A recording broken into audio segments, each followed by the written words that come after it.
Hey everyone, it's Mary Ann Pizzatola, president of the New York City Organization of Public Service Retirees, and I'm here with part 3 of the video series to help explain part of the concern that we have with this Medicare Advantage plan that the city has been trying to force upon us.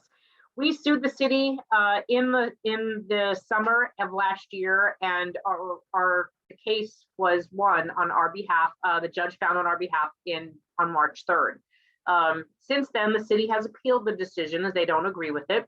And we've been trying to reach out to the unions and to the active workers to let them know exactly why we're not happy with being forced into one plan and having all of our choices removed. There's a lot of history to that, and that'll probably be another video. But for today, we are doing part 3 of this series. If you haven't seen the other 2, please first watch the other 2 and then come back to this one or catch up with them later. But the other day, earlier in the week, we sent out a single page letter to all of the unions asking them to please read all of the issues that our organization finds with Medicare Advantage being the only policy or plan available to a retiree, and that there are many reasons why that should not be the only plan that's allowed, and that we should continue to have our choices. So I wanted to check these topics today. These are the 3 that we will be dealing with in this video. So the first one is, you may not know what's covered until you are in the plan. A recent retiree who requires a transplant could not be told if MAP would cover the transplant. If he went into it, the Alliance told him he would be dropped to the bottom of the transplant list. Now, this is really serious. We did a YouTube video on this with the firefighter, retired firefighter, in our YouTube channel. So head on over to YouTube later if you're interested to see that. We also interview several other retirees with different situations, and you can learn about how this plan would have affected them as well. Regarding this, however, I want to share a screen with you. Prior authorizations and when a prior authorization might be needed. One of those is transplants. Out of network aren't required to ask for prior authorizations, but they do suggest that you do, because if you go see an out of network physician, that would be a physician that is not in the Blue network, or a physician that doesn't want to accept payment. You would be paying for it out of pocket if they don't deem it medically necessary. You will find that Medicare Advantage plans like HMO plans, they become the gatekeeper. They want to make sure that whatever that they are paying for, that they approve. Even if your doctor says that it's necessary, if they don't believe it is, you will then have to appeal their denial of service. So in the original guide, you will see, how do I know what services require prior authorization? And in this original enrollment guide, they only listed these 6 things: inpatient hospital admissions, skilled nursing facilities, rehabilitation, including physical, occupational, and speech therapy, complex radiology, MRI, CT, and PET scans, prosthetics, orthotics, and transplants. So with those 6 things, now you realize that, well, I just had my transplant approved by Medicare. Now I'm being put into this plan by the city of New York. How is that going to affect me? And this is how. Now, all of a sudden, you have to determine, are they going to cover this, or are you back left where you were before? Well, this firefighter, as you'll see on the YouTube video, if you go and watch later, that he called the 833 hotline, which is the concierge line for the Alliance, and asked, hey, listen, I was approved for a kidney transplant. I'm waiting for a kidney. Can you tell me what will happen? And they said, no, we can't tell you what will happen until you are in the plan. He called back again, asked a second time, same situation. And then they finally said to him, look, we can't tell you what will happen. You're not in the plan. I can't even tell you. But if you join our plan, we will have to probably do all of these same tests that you had to certify that you need a kidney, and then you will be put down at the bottom of the list. And he's like, wait a second, after all of this time waiting, I'm going to lose my spot? And they said, yes, 833 hotline. So this is a situation that when someone has a problem and you require care, your doctor certifies that you need that care, you shouldn't have an insurance company telling you that you do or you do not. The doctor is prescribing it, it must be necessary, right? So that's the last thing you want in a life or death situation like that. Prior authorization becomes a situation that will impact your care, becomes a roadblock to you, and a point of cost savings for the insurer. The next document I want to show you is the EOC.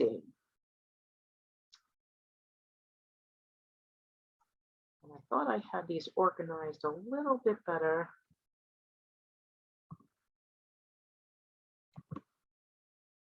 Okay. EOC, page 64. Services that fall within this category require prior authorization. Based on the service you're receiving, your provider will know if prior authorization is needed. Now, according to that last enrollment guide that I just showed you, there's only 6 categories, right? And although there is a little asterisk down there and it says this doesn't include everything, I'll get to that.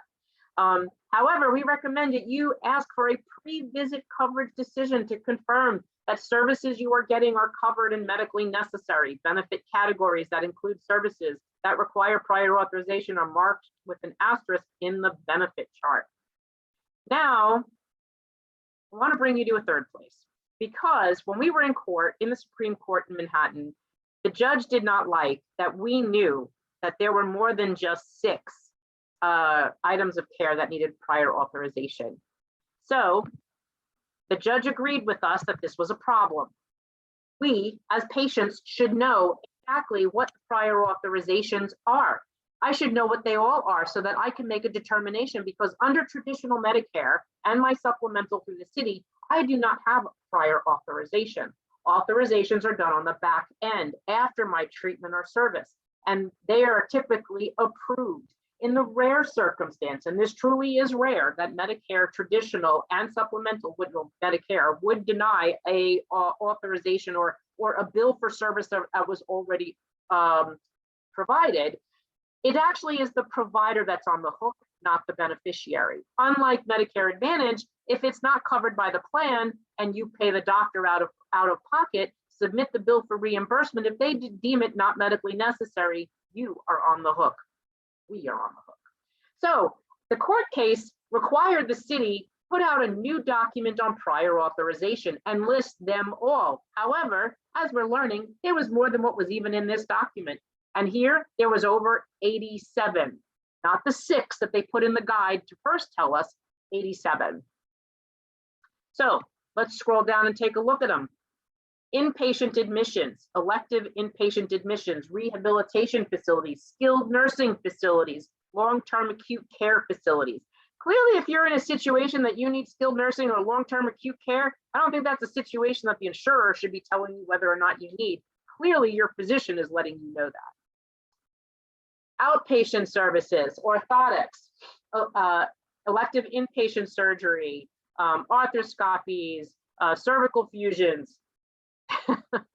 And also on this list is transplants. So when you go back and see that heart transplant, kidney transplant, liver transplant, lung transplant, stem cell bone marrow transplant, small bowel transplant, clearly, if you are in need of this kind of care, I do not want an insurance company telling me that I need it or not, delaying my care. My physician should be able to tell us that you need this or not. This is traditional Medicare.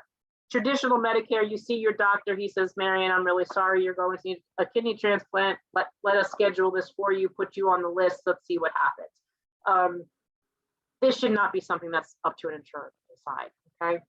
So that's the first one. Covered all of those. Now let's go to the next question. Medicare Advantage plans make the decision about rehab, skilled nursing facilities, admissions, length of stay. In traditional Medicare, it's the doctors that make those decisions. Kind of showed you that over there, but I'm also going to add one more to this. Let's go back to our evidence of coverage document.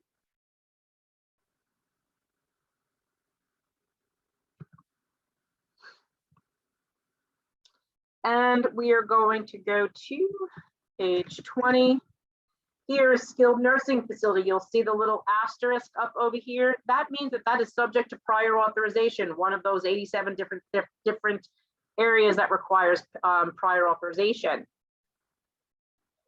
Meals, special diets, skilled nursing, physical therapy, medications administered to you as part of your plan of care. I mean, this is crazy.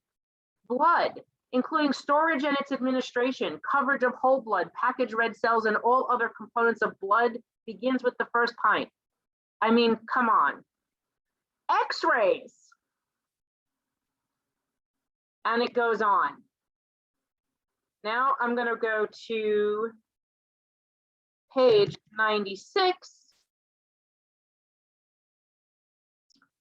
To be covered by your plan, to get care from a religious non-medical healthcare institution, you must meet the following conditions. The facility providing the care must be certified by Medicare. It's a given, okay? The last part of that is you must have a medical condition that would allow you to receive covered services for inpatient hospital care or skilled nursing facility. And you must get approval in advance from our plan before you are admitted to a facility, or your stay will not be covered. This still is a problem, and we'll probably, I'm trying to get our treasurer, Madeline, to do a video with us when she's able. She's currently dealing with similar situations with her father, who was requiring rehab, and his Medicare Advantage plan was denying him. This is a situation where they have a criteria that they don't want to tell you that they are reviewing you for, to see if you fit within what their scope is, to determine whether or not they're going to agree that you go into that plan, into that care of plan of care, I'm sorry. So now you have an infirm parent or yourself or a spouse, and you are waiting for an insurance company to determine whether or not you need rehab or skilled nursing. And some of their crazy determining factors would be, can he or she walk 120 feet? Well, yes, they can. But this person happens to need diabetes medications, insulin injections, but they have some cognitive impairments that are preventing them from remembering that they need to actually give themselves that shot, or what time to give it to themselves, or did they give it to themselves and they forget that they didn't give it to themselves a second time.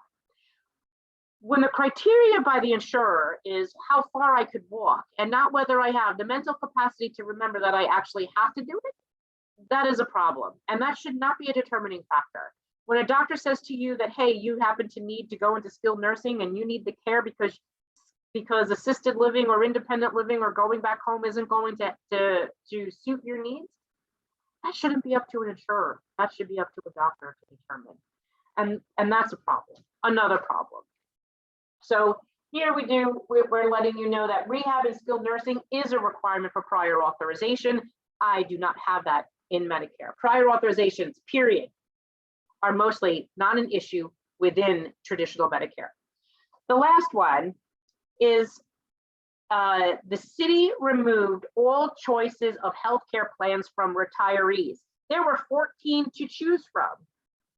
And let's go there.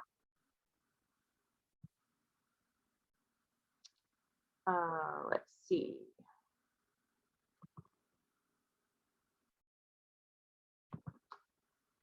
Okay, 14 plans to choose from. Here is the OLR website. Health plans for employees, non-Medicare retirees, health plans for retirees. Here is your plans. You have Medicare supplemental plans. The supplemental picks up the last 20% that Medicare covers the first 80. And this would be your Medigap or your supplemental. DC 37 Med Team, Empire Medicare Related, GHI CBP Senior Care, which is one of the plans that most retirees are in. Medicare HMOs and Advantage plans, or some of them are like hybrid type plans.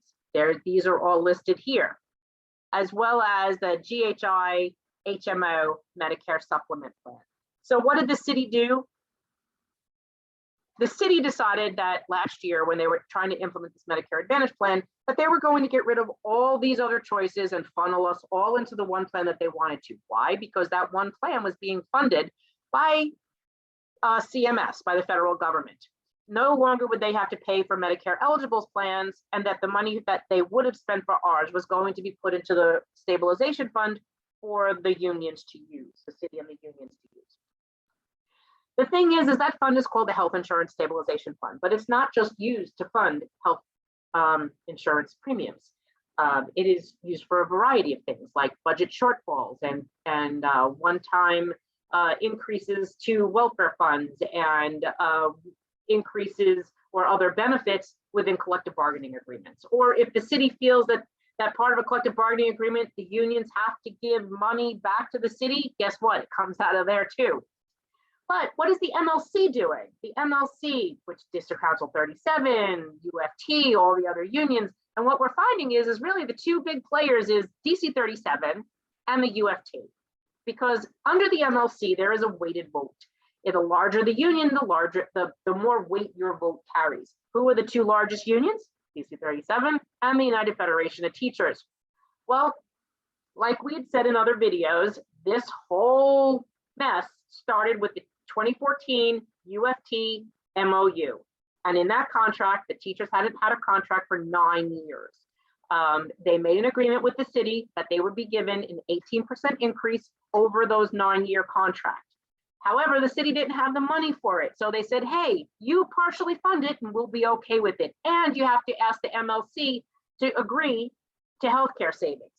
So $1 billion came out of the stabilization fund that should have been helping to fund insurance and welfare funds and PICA plans, and went to the teachers' contract, budget shortfalls, one-time payouts, things like that.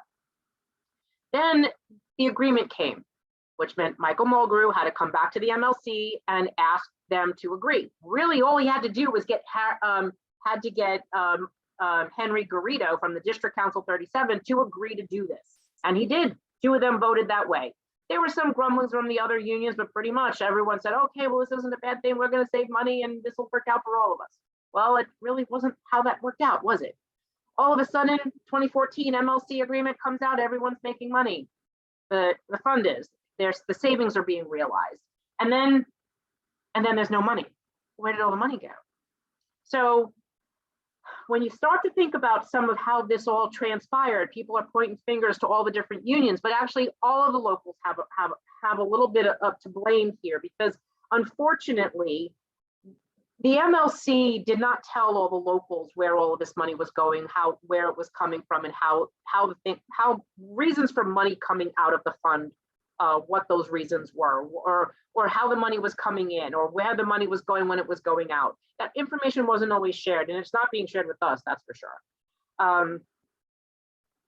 That said, with the shortages that the plan is seeing now, they were looking to increase their savings, and they decided to do it on the back of a retiree, being that we're not organized, the unions don't technically represent us, and that they thought this would be a savings, pass the cost over to the federal government, and then the city promised them that they would give the stabilization fund the $600 million a year, quote, because I'm putting that in quote because it's not a real number, savings into the stabilization fund to help fund the welfare funds and the PICA plans.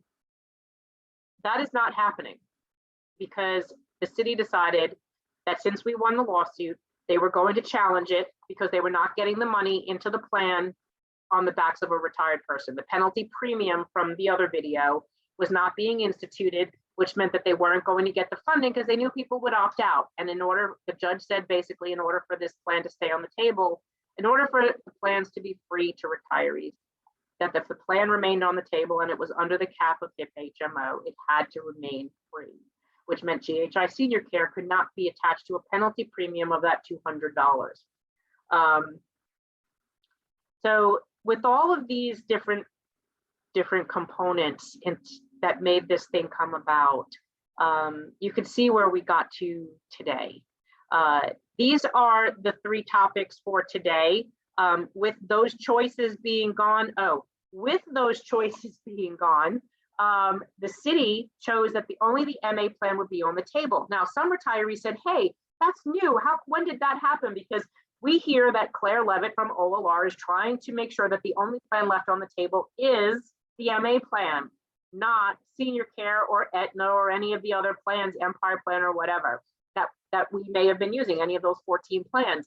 And where did that come from? It was actually in the RFP from 2020, where they are talking, the city with the alliance and saying, hey, we're going to give you 3 options. The MA plan could be on the table, only the MA plan as a free plan, or you can have the MA plan and senior care, but we're going to attach a penalty premium to senior care, Or we'll leave senior care on the table and the MA plan, and both plans will be free. Guess what's in the contract? That the MA plan is $7.50 for the first year, free for all the other years. And as long as senior care is on the table, there must be a penalty premium to it. Hence the almost $200 premium per person per month. 2020. So if you follow where the money is going, you'll definitely follow the trail. It leads back to the city. And I think the city's trying to manipulate the unions and convince them that this plan is the same as senior care or Medicare with senior care when it's not. And they'll use language that will make you believe it's the same, but once you start to get into it, you will realize it isn't the same. Again, this is the third video we're doing where we're using the city's own documents to show you that there is misrepresentation within the plan. Because I can tell you, all of the retirees that are Medicare eligible on traditional Medicare and supplemental today, we don't have to deal with this. Nothing. We don't deal with prior authorizations. We still had our choices. We know exactly what's covered because as long as our doctor says we need it, we get it. We don't have to ask an insurer if they're going to cover it. So I'm going to end video part 3 here, and we will work on part 4 next. Please subscribe to our video so that when we do upload them, you will have them and you will be informed as to everything that's going on. We are doing this series of videos because we are being attacked by the UFT and DC 37 that this one page traditional Medicare versus the Advantage plan, what's the deal, is being attacked as being disinformation.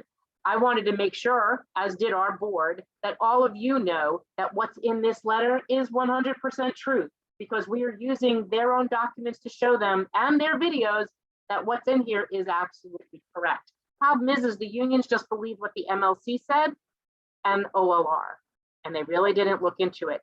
As fact, July 14th, when they voted on this last summer, not one union that voted to support this actually saw a contract. If you're watching this and you are an active union member and your union staff is still the same staff that was in office in July, you need to ask them why they did that. You need to ask them to watch these series of videos and tell them this is your give back and you're not giving your traditional Medicare back. Have a great day, everyone. We'll work on part 4.